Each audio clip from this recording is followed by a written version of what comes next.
అన్న robin hood movie చూస్తుంటే మనకు ఒక నితిన్ గారిది ఛానల్ తర్వాత ఒక మంచి ఖాతాలో పడ్డే సినిమా. ఇది ఒక మంచి బెస్ట్ మూవీ అని చెప్పొచ్చు. ఒక కామెడీ ఆడియన్స్ అంటే ఒక యాక్షన్ మూవీ. ఎందుకంటే అలా చాలా కష్టపడ్డ నితిన్ గారు ఫైట్ సీన్స్ కానీ ఫైటింగ్స్ కానీ ప్రతి ఒక్క సీన్ చూస్తే మనకు ఒక బూస్ బౌన్స్ వస్తాయి. అంటే ఒక మళ్ళీ ఒక హార్ట్ అటాక్ గుర్తొస్తుంది, ఒక గుండె గుర్తొస్తుంది. అంటే అలాంటి టైంలో ఫైట్స్ ఎలా చేసిండో మనకి ఈ సినిమా చూస్తే మనకు అలా గుర్తొస్తుంది. నితిన్ గారి కెరియర్లో సీరియా యాక్ట్ అరే ఏమన్నా నిజంగా సీరియా యాక్టింగ్ మొత్తం ఇచ్చి పడేసింది. ప్రతి ఒక్క ఇప్పట్లో ఉన్న జనరేషన్ సీరియా డ్యాన్స్ మాత్రం నిజంగా చెప్తున్నా ఇచ్చి పడే అంటే డామినేషన్ అంటే ఆయన కంటే బాగా చేసిండు డ్యాన్స్. నితిన్ కంటే బాగా చేసిండు. అలానే సీరియా డ్యాన్స్ అంటే చాలా బాగా చేస్తుంది. ఇంకా బాగా చేసిండు డ్యాన్స్. ఇట్లా రాబిన్ హుడ్ రావడం మన తెలుగు ప్రేక్షకులకు చూడడం అదృష్టం అనుకోవచ్చు. మళ్ళీ అక్కడ నుంచి ఇక్కడ రావడం అనేది చాలా గ్రేట్ అనుకోవాలి. ఆ టైటిల్తో సినిమా తీయడం అని ఇంకా గ్రేట్ అనుకోవాలి. నిజంగా ముందుగా యాడ్సప్ చెప్పాలి. మనకు ఉగాది పండుగ వచ్చినట్టు అనిపించే సినిమా చూస్తే అంత బాగుంది. ఇది ఒక బ్లాక్ బస్టర్ మూవీ. నితిన్ గారి కెరియర్లో స్క్రీన్ ప్లే కానీ డైరెక్షన్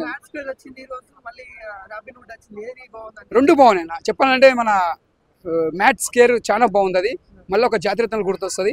దాని తర్వాత అంటే సెకండ్ మూవీ ఇది కూడా బాగుంది నితిన్ గారిది. ఎందుకంటే మనకి ఈ సినిమా బ్లాక్ బస్టర్ పడాలి. ఎందుకంటే లాస్ట్ టైం పోయింది ఒక సినిమా నితిన్ గారిది. ఈ సినిమాది ఒక బెస్ట్ మూవీ అని చెప్పొచ్చు. ఇది ఒక బ్లాక్ బస్టర్ మూవీ. సూపర్. అరే ఆయన అది బాగానే చేసింది. క్రికెటర్కి సినిమాకి చాలా ఫరక్ ఉంటుంది. ఈ సినిమా తగ్గట్టు నితిన్ గారు యాక్టింగ్ బాగా చేసిండు. ఇది ఒక బ్లాక్ బస్టర్ మూవీ అని చెప్పొచ్చు. సూపర్.